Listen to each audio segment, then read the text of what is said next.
ഇന്നത്തെ ഒരു റെസിപ്പി ഒന്ന് നല്ലൊരു ടേസ്റ്റി ആയിട്ടുള്ള ഒരു ചമ്മന്തിപ്പൊടിയാണ്. കേരള ടൈപ്പ് ചമ്മന്തിപ്പൊടി, അത് മാങ്ങ വെച്ച് ചെയ്തിട്ടുള്ളതാണ്. ഹായ് ഫ്രണ്ട്സ്, ഇന്നത്തെ വീഡിയോ ഒരു വൈറലായിട്ടുള്ള ഒരു ചമ്മന്തിപ്പൊടിയാണ്. അതെങ്ങനെ ചെയ്യണമെന്ന് നമുക്ക് നോക്കിയിട്ട് വരാം. ഇന്നത്തെ ഒരു നല്ലൊരു വൈറലായിട്ടുള്ള ഒരു റെസിപ്പിയാണ് ഞാൻ കൊണ്ടുവന്നിട്ടുള്ളത്. അതിലേക്ക് വേണ്ടിയിട്ട് ഒരു 2 തേങ്ങ തിരി വെച്ചിട്ടുണ്ട്. പിന്നെ ഇതുപോലത്തെ ഒരു നല്ല ഒരു മീഡിയം സൈസ് ഒരു മാങ്ങ ഞാനിവിടെ തോലോട് കൂടെ തിരി വെച്ചിട്ടുണ്ട്. തോല് വന്ന് നമ്മളിത് ഒരു നല്ലൊരു ടേസ്റ്റി ചമ്മന്തിയാണ് അരയ്ക്കാൻ പോണത്.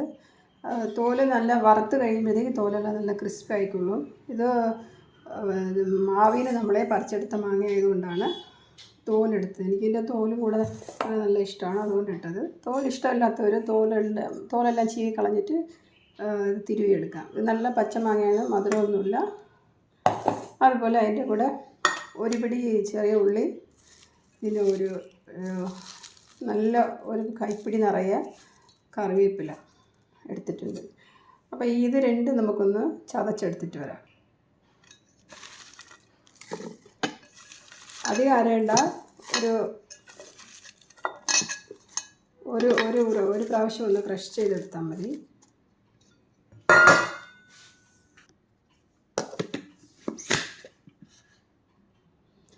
ഇങ്ങനെ മതി. ഇതിന് കറിവേപ്പില അതിൽ കിടന്ന് നല്ല വറുത്ത് വരുമ്പോഴത്തേക്ക് ക്രിസ്പി വരുള്ളൂ. ഉള്ളി മാത്രം ഒന്ന് നല്ല ചതഞ്ഞാൽ മതി.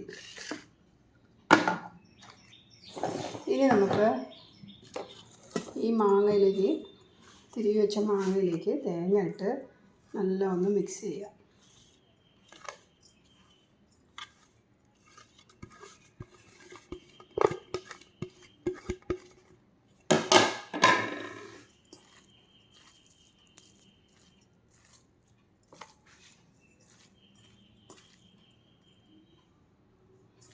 അധികം കുഴയണ്ട, ചുമ്മാ ഒന്ന് നല്ല ഒന്ന് ഫോഴ്സ് കൊടുക്കാതെ ഒന്ന് ഇതുപോലെ ഒന്ന് ഇളക്കി വിട്ടാൽ മതി.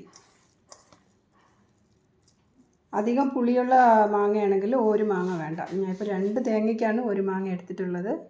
പുളി കുറവാണെങ്കിൽ ഒരു മാങ്ങ എടുക്കാം, അല്ലെങ്കിൽ പകുതിയും മതി. നമ്മൾ എത്ര തേങ്ങ എടുക്കണോ അതിനനുസരിച്ച് വേണം മാങ്ങ ഇടാനായിട്ട്. ഒരുപാടിട്ട് അധികം പുളിയായി പോകും. ഞാനിവിടെ ഒരു നോൺ സ്റ്റിക്ക് പാത്രമാണ് എടുത്തിട്ടുള്ളത്. അതിലേക്ക് കുറച്ച് വെളിച്ചെണ്ണ ഒഴിക്കാം.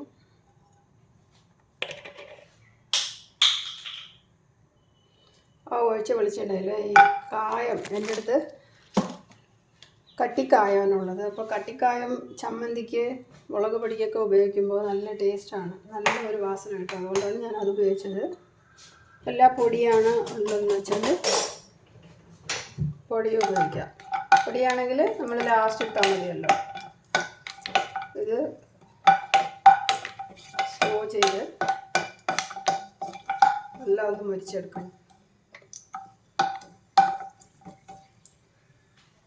നോൺ സ്റ്റിക്ക് എടുക്കാൻ കാരണം നമ്മുടെ മാങ്ങ വന്ന് ചിലപ്പോൾ മറ്റേ ഇരുമ്പ് ചീനച്ചട്ടിയിലാകുമ്പോൾ ചൂട് അധികമാകുമല്ലോ. അപ്പോൾ ചിലപ്പോൾ അതിൽ പിടിച്ചു പോയാൽ, തേങ്ങ ഉള്ളതുകൊണ്ട് പിടിക്കാൻ സാധ്യതയില്ല. എന്നാലും ഇപ്പോൾ നോൺ സ്റ്റിക്കാണ് നല്ലത്. എല്ലാത്തിനും നോൺ സ്റ്റിക്ക് ഉപയോഗിക്കാൻ പാടില്ല. ഇത് ഇങ്ങനെയൊക്കെയുള്ള സാധനങ്ങൾ നമ്മൾ ഉപയോഗിക്കാം, നല്ല നോൺ സ്റ്റിക്ക് ആണെങ്കിൽ.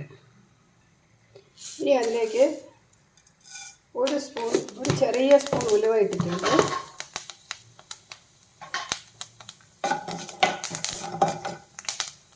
അതൊന്ന് മുരിഞ്ഞ് കഴിഞ്ഞാൽ നമുക്ക് ഈ മിക്സ് ഇടാം.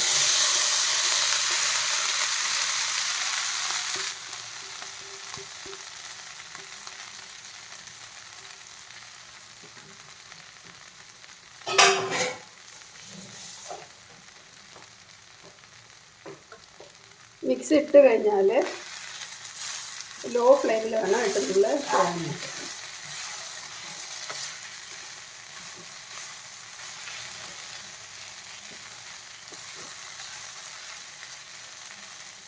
ഈ ലോ ഫ്ലെയിമിലിട്ട് പതുക്കെ ഇത് ഇളക്കി കൊടുക്കണം. അപ്പോൾ ഇതെല്ലാം കൂടെ നല്ല മൊരിഞ്ഞ് വരും. ഇത് ഒരുവിധം അതിൻ്റെ വെള്ളം കുറച്ചൊന്ന് വറ്റിയിട്ടുണ്ട്. അപ്പോൾ ഞാൻ അതിലേക്ക് ഈ കറിവേപ്പിലയും ഉള്ളിയും ചതച്ചതില്ലേ അതിനെ കൂടെ അങ്ങോട്ട് ഇടാണ്. ഇല്ലാതെ ഉള്ളിയുടെ ആ വെള്ളത്തിൻ്റെ അംശവും മാങ്ങയുടെ ഈർപ്പവും കൂടെ ചേർന്ന് ചിലപ്പോൾ ഇതാവും. അതുകൊണ്ടാണ് കുറച്ചൊന്ന് വറ്റിയതിന് ശേഷം ഇനി ഇത് ലോ ഫ്ലെയിമിലിട്ട് നല്ല നമ്മൾ തീയലിനൊക്കെ വറുക്കില്ലേ, നമ്മൾ ഇടിയമ്മന്തി ചെയ്യില്ലേ, അതേ രൂപത്തിൽ നമ്മൾ വറുക്കണം. അത് കഴിഞ്ഞ് ബാക്കി ഇടേണ്ടതില്ല. വറുക്കുമ്പോഴേ നല്ല മണമാണ്. ഉള്ളിയും കറിവേപ്പിലയും മാങ്ങയും എല്ലാം കൂടെ ചേർന്നൊരു നല്ല മണം. ഉലുവ പൊടി ഉണ്ടെങ്കിൽ പൊടി ഇടാം. അപ്പോൾ പൊടി ഞാൻ മുഴുവനായിട്ട് ഒന്ന് നല്ല ഒന്ന് കൂട്ടതിന് ശേഷമാണ് ബാക്കിയൊക്കെ ഇട്ടിട്ടുള്ളത്. അതുപോലെ കായവും പൊടിയുള്ളവർ പൊടിയിടാം. പക്ഷേ പൊടിയേക്കാളും നമ്മുടെ കട്ടിക്കായം ഇടുന്നതാണ് മണം കൂടുതൽ കിട്ടും. സാമ്പാറിനായാലും ഇതുപോലെയുള്ള കാര്യങ്ങൾക്കായാലും. ഇപ്പോൾ ഇവിടെ ഒരു 10 മിനിറ്റോളമായി, എന്നിട്ടും ഇത്രേ ആയിട്ടുള്ളൂ. കുറച്ച് നല്ല വലിയ വിസ്താരമുള്ളതാണെങ്കിൽ പെട്ടെന്നത് ഡ്രൈ ആയിക്കോളും. ഇത് ഏകദേശം ഒരു 3/4 പരുവമായി. ഇനിയും കുറച്ചുകൂടെ തേങ്ങ വറുക്കുന്ന ഒരു സൗണ്ട് വരുമല്ലോ, അതുപോലെ നമ്മളിത് ചെയ്യണം. ഞാനിവിടെ ഇതൊന്ന് നല്ല നന്നായിട്ട് ഈർപ്പം 3/4 പോയതിന് ശേഷം ഞാൻ ഒരു ഉരുളിയിലിട്ടിട്ടുണ്ട് ഇത്. ഇനി ഇത് വറുക്കാൻ നല്ല എളുപ്പമാണ്. വേഗം ഈർപ്പം ഇന്ന് കുറച്ച് ഇതാണ്. കുറച്ച് മെനക്കെട്ട പണിയാണിത്. ഇങ്ങനെ മാങ്ങാ ചമ്മന്തി ചെയ്യണമെന്ന് നമുക്ക് ആഗ്രഹം ഉണ്ടെങ്കിൽ ഇങ്ങനെ ചെയ്യാം. നല്ല ടേസ്റ്റാണ്. ഇതിങ്ങനെ ലോ ഫ്ലെയിമിൽ ഇന്നും കുറച്ചുകൂടെ കിടക്കണം. ഇതിലേക്ക് ഇനി ഞാൻ എരിവിന് ആവശ്യമായ മുളക് പൊടി ഇടുന്നുണ്ട്. ഈ മുളക് പൊടി എരിവുള്ള മുളകും കാശ്മീരി മുളകും കൂടെ ചേർത്ത് പൊടിച്ചതാണ്. ഞാൻ ഒരു 2 ചെറിയ സ്പൂണാണിത്. സാധാരണ സ്പൂൺ അതിന് ഒരു 3 സ്പൂൺ ഇട്ടിട്ടുണ്ട്. ഇത്രയേ ഉള്ളൂ. കായം മുഴുവനായിട്ട് വറുത്തതാണല്ലോ. ഇത് ആദ്യം ഒന്ന് പൊടിച്ചിട്ട് വേണം ബാക്കി അരയ്ക്കാനായിട്ട്. ഉലുവ ഇട്ടിട്ടുണ്ട്. ഇഞ്ചി വെളുത്തുള്ളി ഒന്നും ഇതിൽ ചേർക്കാറില്ല. അത് ഇഷ്ടമുള്ളവർ ചേർക്കാം. നമ്മുടെ ഇടിയമ്മന്തിക്ക് ഇഞ്ചി വെളുത്തുള്ളി ചേർക്കാറില്ലല്ലോ, അതുപോലെയാണ് ഞാൻ ഉണ്ടാക്കുന്നത്. ഇത് നല്ലൊരു ക്രിസ്പിയായി വരണം. മുളക് പൊടി ഇട്ടത് കൊണ്ട് അത് കരിയാതെ നോക്കിക്കോണം. ഇടയ്ക്കിടയ്ക്കൊന്ന് നല്ല ഒന്ന് ഇളക്കണം. ലോ ഫ്ലെയിമിൽ വയ്ക്കണം. ഇടിയമ്മന്തിക്ക് എങ്ങനെയാണ് വറുത്തെടുക്കുക അതുപോലെ നല്ല ക്രിസ്പായിട്ടൊന്ന് വറുത്തെടുക്കാം. ലോ ഫ്ലെയിമിലിട്ട് കുറച്ച് നേരം ഒന്ന് ഇടയ്ക്കിടയ്ക്കൊന്ന് ഇളക്കി കൊടുത്താൽ മതി. അതിന് ഇടേണ്ട ഒരു മെയിൻ ഐറ്റം ഇട്ടിട്ടില്ല, ഉപ്പ്. അത് മാങ്ങയും തേങ്ങയും കൂടി ഇടുമ്പോൾ അതിൻ്റെ കണ്ടൻറ്റ് ഒന്ന് കുറഞ്ഞതിന് ശേഷം, ഒന്ന് ഡ്രൈ ആയതിന് ശേഷം വേണം ഉപ്പിടാൻ. കുറച്ച് ഉപ്പിട്ടിട്ട് പിന്നെ അരച്ച് നോക്കിയിട്ട് പിന്നെ ഉപ്പുണ്ടെങ്കിൽ ഇട്ട് കൊടുത്താൽ, ഇല്ലെങ്കിൽ എല്ലാം ഒരുമിച്ചിട്ടാൽ ചിലപ്പോൾ കൂടി പോകും. മാങ്ങയുടെ പുളിപ്പനുസരിച്ച് നമ്മൾ ഉപ്പ് പാകത്തിന് ഇട്ട് കൊടുക്കണം. അപ്പം ഞാനിവിടെ ഒരു 2 തേങ്ങ ഒരു മാങ്ങയല്ല എടുത്തത്. അപ്പോൾ അതിന് ചെറിയ സ്പൂണിന്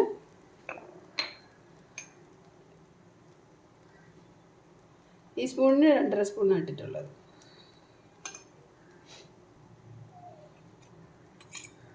കളറിന് ഒരു 1/2 സ്പൂൺ, 1 ടീസ്പൂൺ 1/2 സ്പൂൺ മഞ്ഞൾപ്പൊടി ഇട്ടേക്കും. അപ്പോൾ നല്ലൊരു കളർ കിട്ടും. അത് വറുത്ത് വരുമ്പോഴത്തേക്ക് മഞ്ഞളിൻ്റെ മണം മാറിക്കൊള്ളും.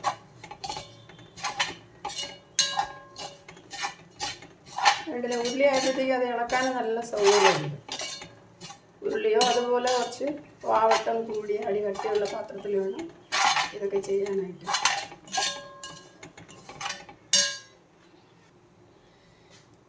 ഇനി ഇത് ഈ അളവായി കഴിഞ്ഞാൽ നമുക്ക് വറുക്കൽ നിർത്താം.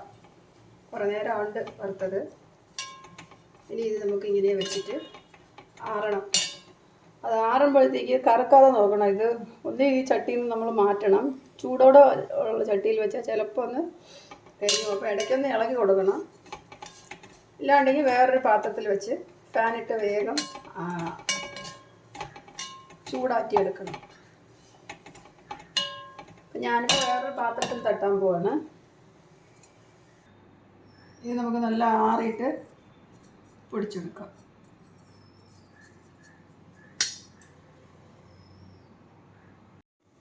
ഇപ്പോൾ മാങ്ങ ചമ്മന്തിയുടെ മിക്സ് നല്ലതായിട്ട് ആറി വന്നിട്ടുണ്ട്. ഇനി നമുക്ക് ഈ ജാറിലോട്ടിട്ട് ഒരു 2-3 പ്രാവശ്യം പൊടിക്കാനുണ്ടാവും. അധികം വേണ്ട, അരയണ്ട. അറിയാലോ നമ്മൾ ചമ്മന്തിക്ക് ഇടിയമ്മന്തിക്കൊക്കെ എങ്ങനെയാണ് പൊടിക്കുന്നത്, അതുപോലെ ഒന്ന് ക്രഷ് ചെയ്തെടുത്താൽ മതി.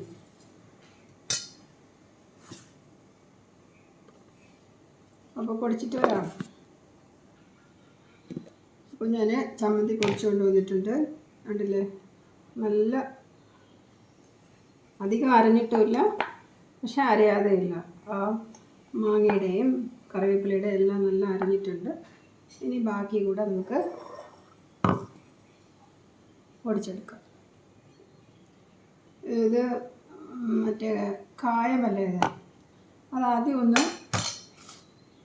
ക്രഷ് ചെയ്തെടുക്കാം നമുക്ക്. കായം നല്ല പൊടിഞ്ഞു വന്നിട്ടുണ്ട്. ഇനി ഇതിലേക്ക് ബാക്കി കൂടെ ഇടാം. ഫസ്റ്റ് ഞാനത് ആദ്യം ഒന്ന് അരച്ച് നോക്കിയതാണ്. അപ്പം നല്ലതായിട്ട് മിക്സായി നല്ല അരഞ്ഞു വന്നിട്ടുണ്ട്. കായം വറുത്തതായതുകൊണ്ട് നല്ല പൊടിഞ്ഞു കിട്ടിയിട്ടുണ്ട്.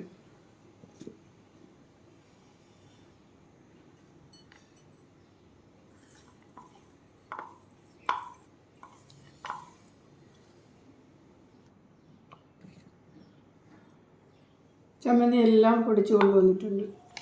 ഇനി ഇത് ഉപ്പും കായവും കറക്റ്റാണ് ഉണ്ടോയെന്ന് നമ്മളത് മിക്സ് ചെയ്ത് നോക്കണം.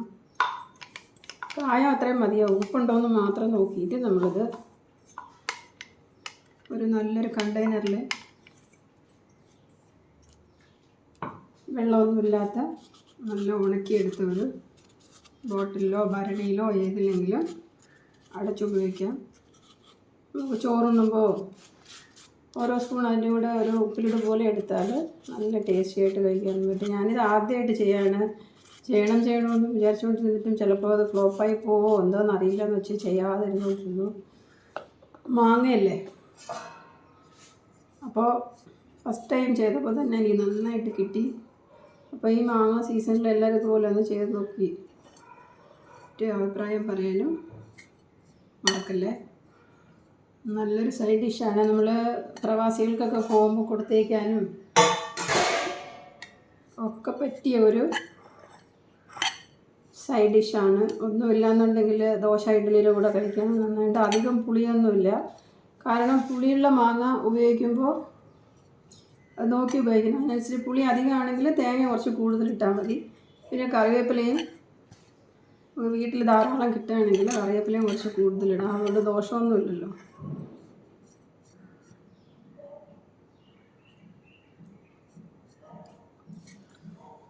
പുളിയും ഉപ്പും കായവും എല്ലാം കറക്റ്റായിട്ട് നമുക്കിതൊരു കണ്ടെയ്നറിലോട്ട് ആക്കാം.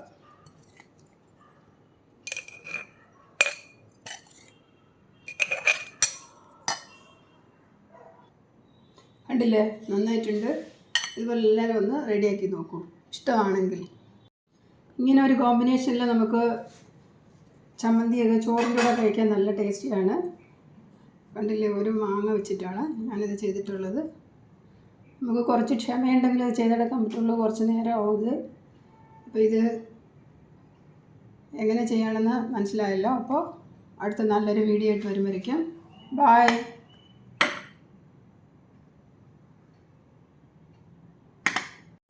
ഈ ചമ്മന്തി കുറേ കാലം വെളിയിലിരിക്കും, ഒന്നും ചെയ്യില്ല. ഒരു മാസത്തോളമൊക്കെ വെളിയിലിരിക്കും. നമ്മൾ അത്രയ്ക്ക് നല്ല വറുത്ത് ചെയ്തതാണ്. പിന്നെ ഒരു 1-2 ആഴ്ചയൊക്കെ ആകുമ്പോൾ നമുക്ക് എപ്പോൾ എടുക്കണമെന്നില്ല എന്ന് തോന്നുമ്പോൾ ഫ്രിഡ്ജിൽ വെച്ച് ഉപയോഗിക്കാം. ഇടിയമ്മന്തിയുടെ അതേ മെത്തേഡ് തന്നെയാണ്. ഇടിയമ്മന്തിക്ക് നമ്മൾ ഇതെല്ലാം ഇടുമല്ലോ, കടലപ്പരിപ്പ്, ഉഴുന്ന് പരിപ്പൊക്കെ. ഇതിനതൊന്നുമില്ല. അപ്പോൾ കണ്ടില്ലേ, വീഡിയോ കണ്ടില്ലേ. അപ്പോൾ എല്ലാവരും ഇതുപോലെ ഒന്ന് റെഡിയാക്കൂ. നല്ല ടേസ്റ്റിയാണ്.